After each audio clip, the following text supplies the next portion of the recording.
नमो भगवते वासुदेवाय। हरे कृष्णा। हे प्रिय भक्तों, आज आषाढ़ मास का पहला गुरुवार है। गुरुवार का दिन भगवान विष्णु और बृहस्पति देव को समर्पित होता है।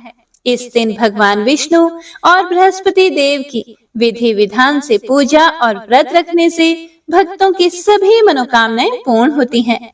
गुरुवार के दिन व्रत कथा सुनना बेहद शुभ माना गया है। कथा का श्रवण करने से परिवार में सुख शांति आती है, घर में धन दौलत की कमी नहीं होती है। तो आइए सुनते हैं बृहस्पतिवार व्रत कथा। जय श्री गणेश। भारतवर्ष में एक प्रतापी और दानी राजा राज्य करता था। वह नित्य गरीबों और ब्राह्मणों की सहायता करता था, लेकिन यह बात उसकी रानी को अच्छी नहीं लगती थी। वह ना ही गरीबों को दान देती, ना ही भगवान का पूजन करती थी, और राजा को भी दान देने से मना किया करती थी। एक दिन राजा शिकार खेलने के लिए वन में गए हुए थे, तो रानी महल में अकेली थी। उसी समय बृहस्पति देव साधु वेश में राजा के महल में भिक्षा मांगने के लिए गए और रानी से भिक्षा मांगी।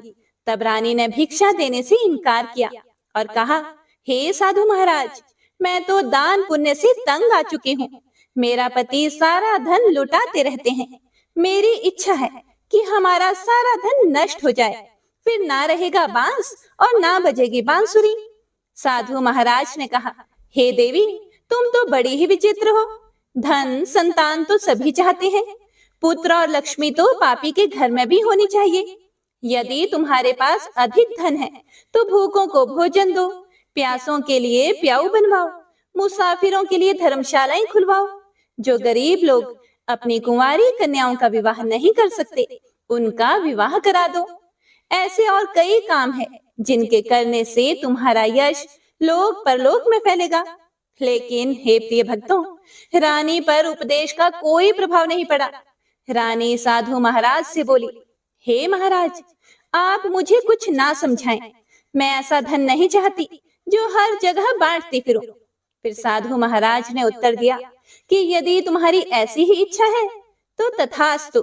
तुम ऐसा करना कि बृहस्पतिवार को घर लीपकर पीली मिट्टी से अपना सिर धोकर स्नान करना, भट्टी चढ़ाकर कपड़े धोना। ऐसा करने से तुम्हारा सारा धन नष्ट हो जाएगा। इतना कहकर वह साधु महाराज वहां से अंतर्ध्यान हो गए। हे प्रिय भक्तों, साधु महाराज के अनुसार कही बातों को पूरा करते हुए रानी को केवल 3 बृहस्पतिवार ही बीते थे कि उसकी समस्त धन संपत्ति नष्ट हो गई। भोजन के लिए राजा का परिवार तरसने लगा। तब एक दिन राजा ने रानी से कहा कि हे रानी, तुम यहीं रहो, मैं दूसरे देश को जाता हूँ, क्योंकि यहाँ पर सभी लोग मुझे जानते हैं, इसीलिए मैं कोई छोटा कार्य भी नहीं कर सकता। ऐसा कहकर राजा परदेश चला गया।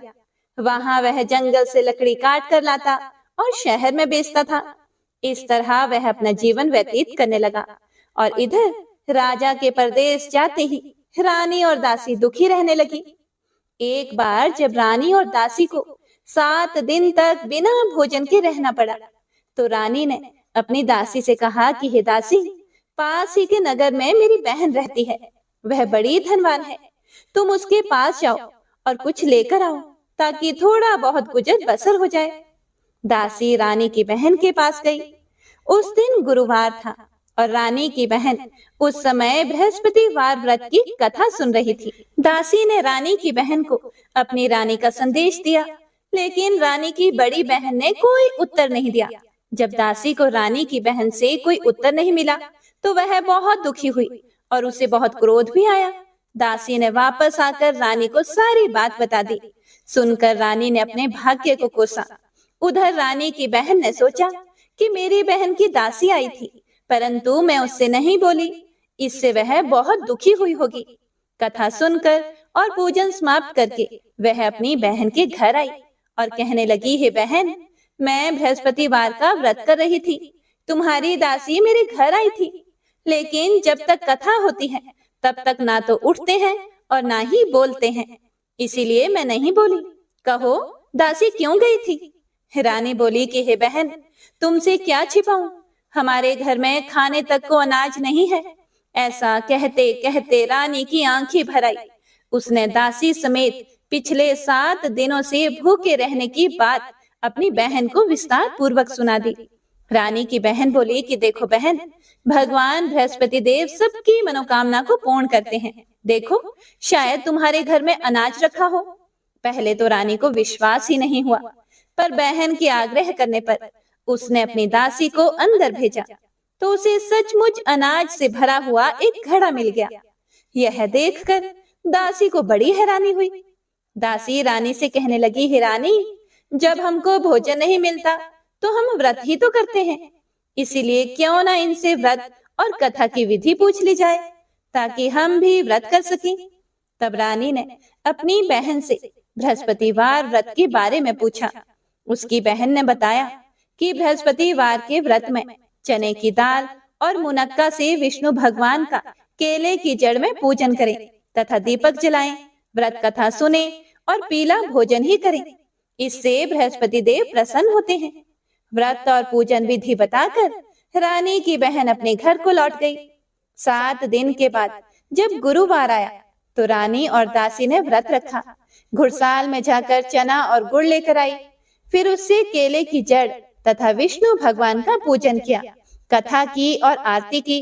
अब पीला भोजन कहाँ से आए, इस बात को लेकर दोनों बहुत दुखी थे, क्योंकि उन्होंने व्रत रखा था, इसीलिए बृहस्पति देव उनसे प्रसन्न थे। इसीलिए वे एक साधारण व्यक्ति का रूप धारण करके 2 थालों में सुंदर पीला भोजन दासी को दे गए। भोजन पाकर दासी प्रसन्न हुई और फिर रानी के साथ मिलकर भोजन ग्रहण किया। उसके बाद वे सभी गुरुवार को व्रत और पूजन करने लगे। बृहस्पति देव भगवान की कृपा से उनके पास फिर से धन संपत्ति आ गई, परंतु रानी फिर से पहले की तरह आलस्य करने लगी। यह देखकर दासी बोली कि देखो रानी, तुम पहले भी इस प्रकार आलस्य करती थी, तुम्हें धन रखने में कष्ट होता था, इस कारण सभी धन नष्ट हो गया था, और अब जब भगवान बृहस्पति देव की कृपा से धन मिला है तो तुम्हें फिर से आलस्य होता है।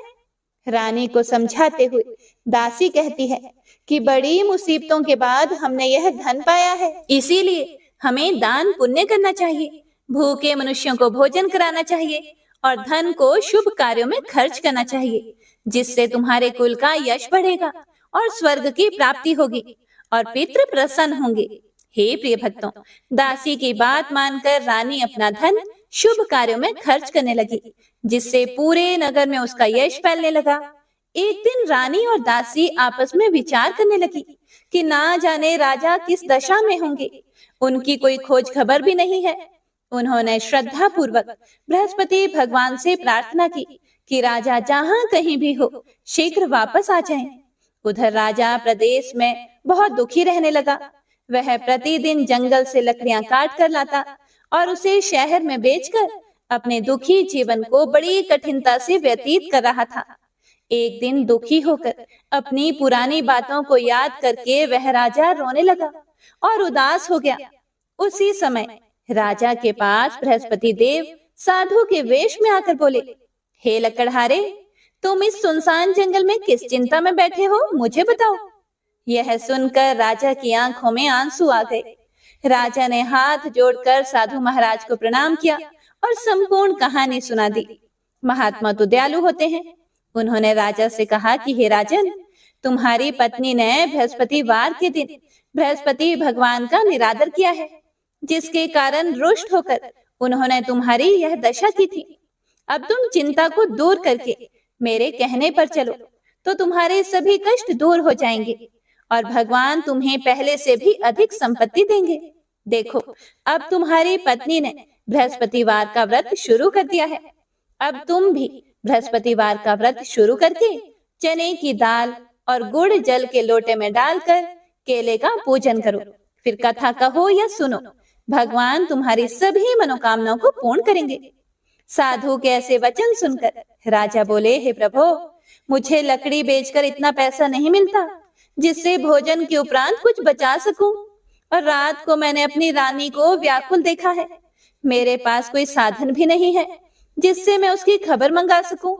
फिर मैं कौन सी कहानी कहूं, यह भी मुझे नहीं मालूम।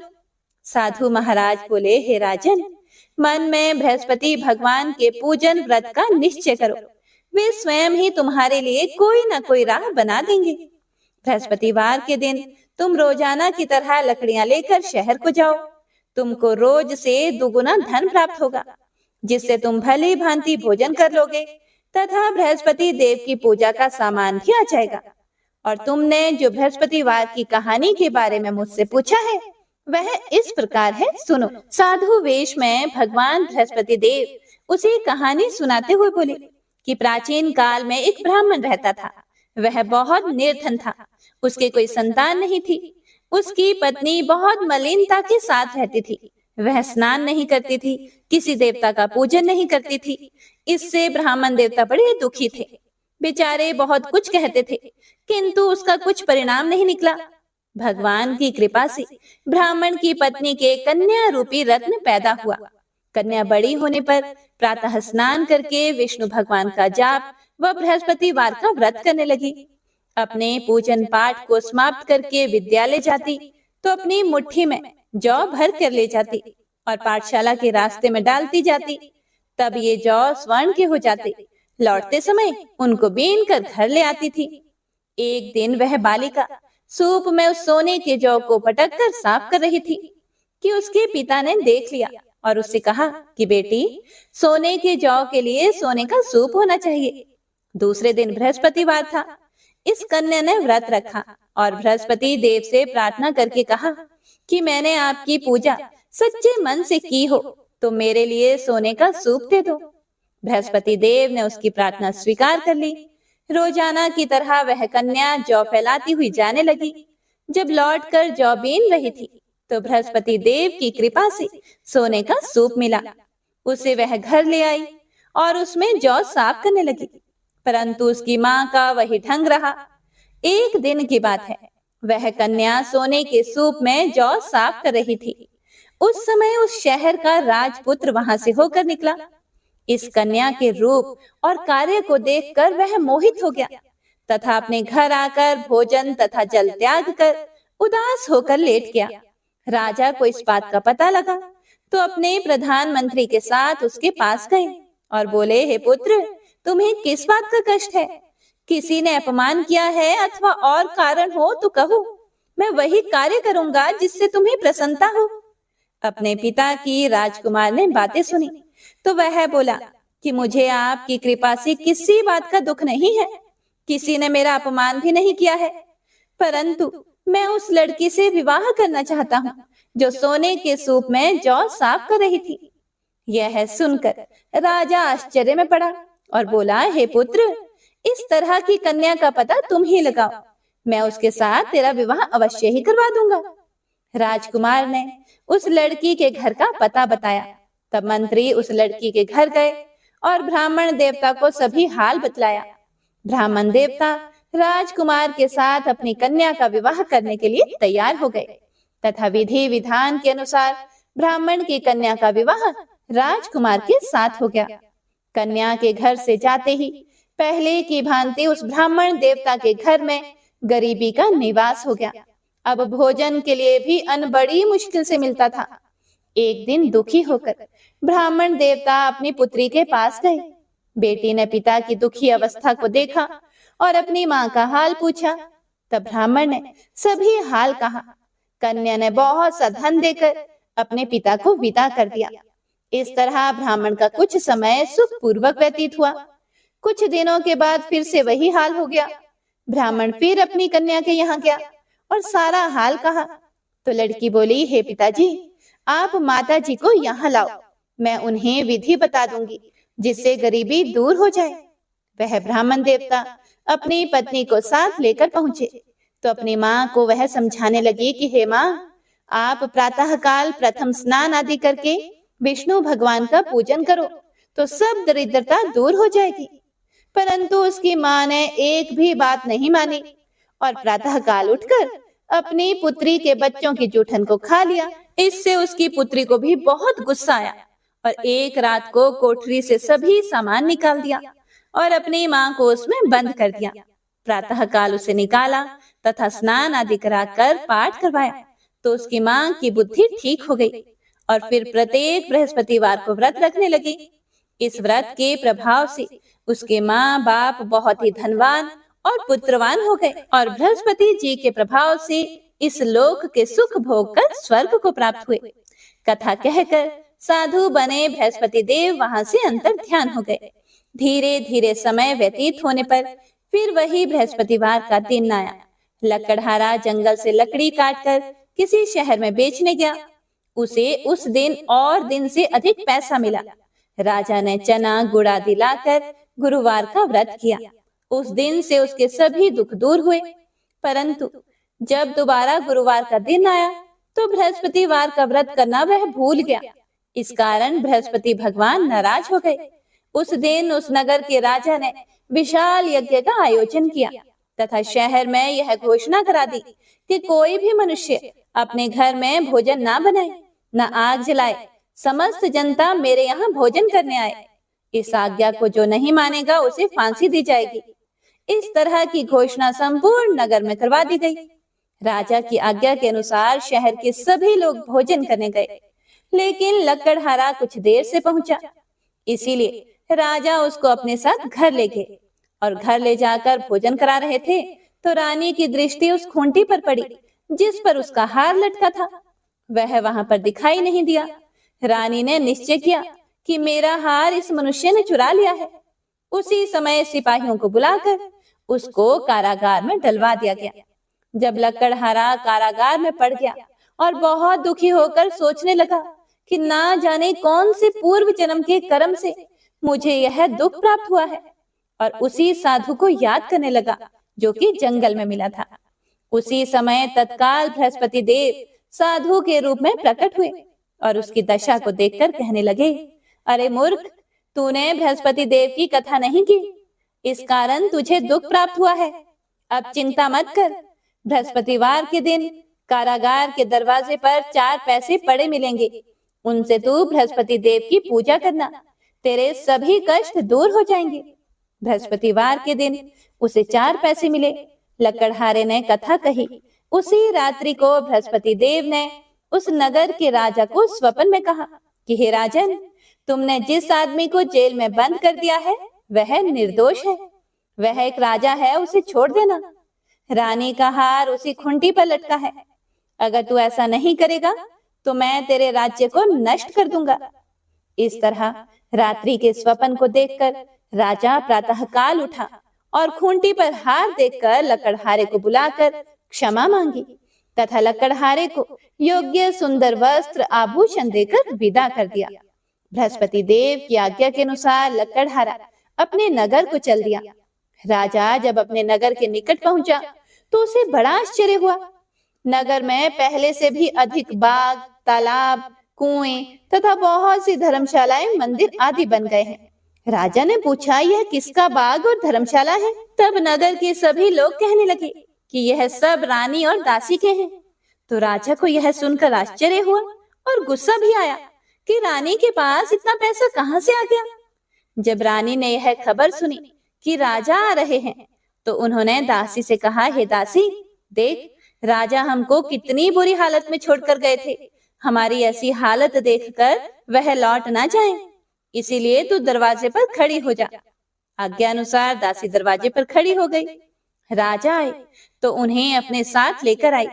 तब राजा ने क्रोध करके अपनी रानी से पूछा कि यह धन तुम्हें कैसे प्राप्त हुआ है? तब उन्होंने कहा, हमें यह सब धन बृहस्पति देव के इस व्रत के प्रभाव से प्राप्त हुआ है।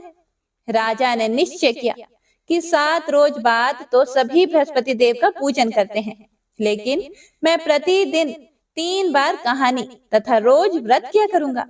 अब हर समय राजा के दुपट्टे में चने की दाल बंधी रहती तथा दिन में 3 बार कहानी कहता।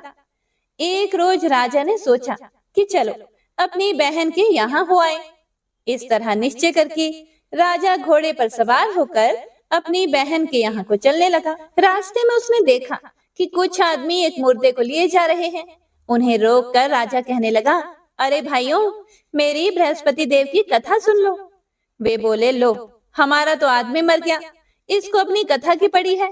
परंतु कुछ आदमी बोले, अच्छा कहो, हम तुम्हारी कथा भी सुनेंगे। राजा ने दाल निकाली और जब कथा आधी हुई थी कि मुर्दा हिलने लग गया। और जब कथा समाप्त हो गई तो राम राम करके मनुष्य उठकर खड़ा हो गया। आगे रास्ते में उसे एक किसान खेत में हल चलाता हुआ मिला। राजा ने उसे देखा और उससे बोले कि अरे भैया, तुम मेरी बृहस्पतिवार की कथा सुन लो। किसान बोला, जब तक मैं तेरी कथा सुनूंगा तब तक 4 हरिया जोत लूंगा। जा अपनी कथा किसी और को सुनाना। इस तरह राजा आगे चलने लगा। राजा के हटते ही बैल पछाड़ खाकर गिर गए तथा किसान के पेट में बड़ी जोर का दर्द होने लगा। उस समय उसकी माँ रोटी लेकर आई। उसने जब यह देखा तो अपने पुत्र से सब हाल पूछा और बेटे ने सभी हाल कह दिया। तो बुढ़िया दौड़ी दौड़ी उस घुड़सवार के पास गई और उससे बोली कि मैं तेरी कथा सुनूंगी, तू अपनी कथा मेरे खेत पर चलकर ही कहना। राजा ने बुढ़िया के खेत पर जाकर कथा कही, जिसके सुनते ही वह बैल उठ खड़े हुए तथा किसान के पेट का दर्द भी बंद हो गया। राजा अपनी बहन के घर पहुंचा। बहन ने भाई की खूब मेहमानी की। दूसरे रोज प्रातःकाल राजा जगा तो वह देखने लगा कि सब लोग भोजन कर रहे हैं। राजा ने अपनी बहन से कहा, ऐसा कोई मनुष्य है जिसने भोजन नहीं किया हो? मेरी बृहस्पतिवार की कथा सुन ले। बहन बोली, हे भैया, यह देश ऐसा ही है। पहले यहाँ लोग भोजन करते हैं, बाद में अन्य काम करते हैं। अगर कोई पड़ोस में हो तो देख आती हूँ। वह ऐसा कहकर देखने चली गई, परंतु उसे कोई भी ऐसा व्यक्ति नहीं मिला जिसने भोजन नहीं किया हो। इसीलिए वह एक कुम्हार के घर गई, जिसका लड़का बीमार था। उसे मालूम हुआ कि उनके यहाँ 3 रोज से किसी ने भी भोजन नहीं किया है। रानी ने अपने भाई की कथा सुनने के लिए कुम्हार से कहा और वह तैयार हो गया। राजा ने जाकर बृहस्पतिवार की कथा कही, जिसको सुनकर उसका लड़का ठीक हो गया। अब तो राजा की प्रशंसा होने लगी।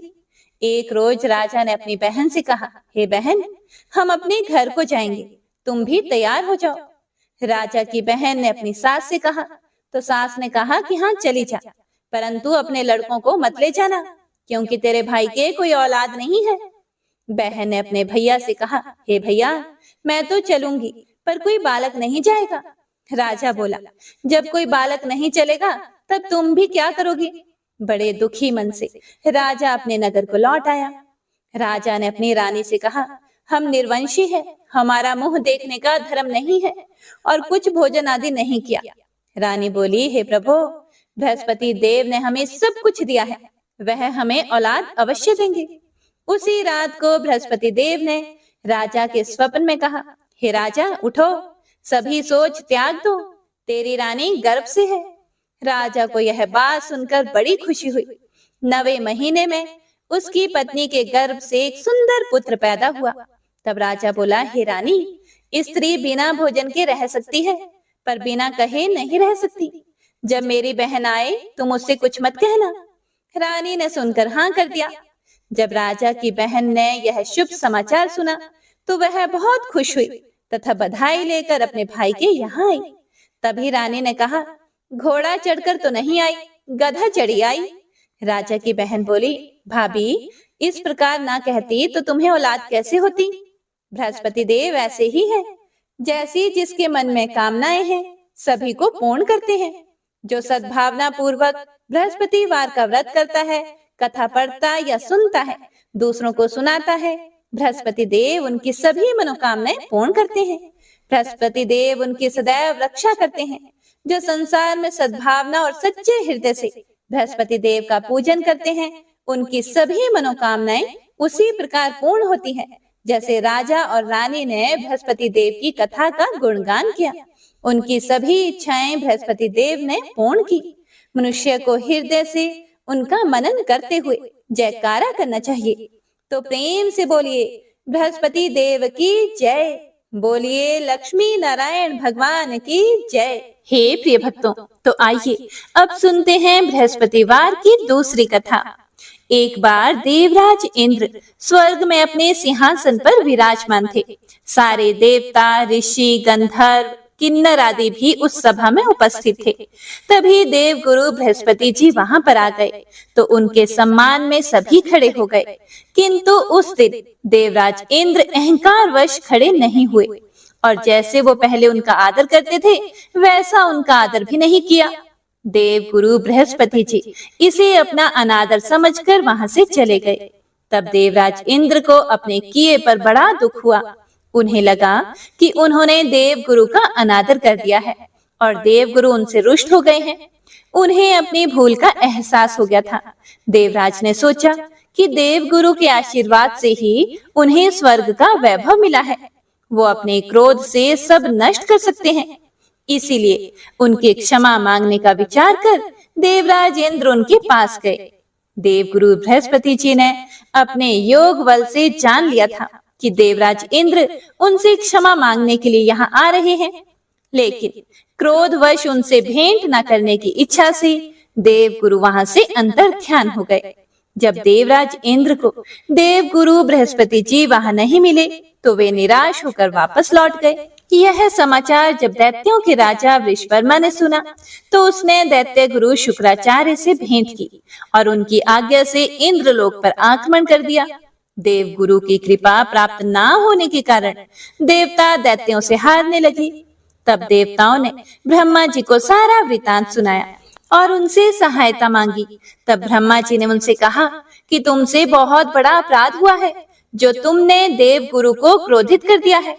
अब अगर तुम अपना कल्याण चाहते हो तो त्वष्टा ब्राह्मण का पुत्र विश्वरूपा जो बड़ा तपस्वी और ज्ञानी है उसे अपना पुरोहित बना लो, तभी तुम्हारा कल्याण हो सकता है।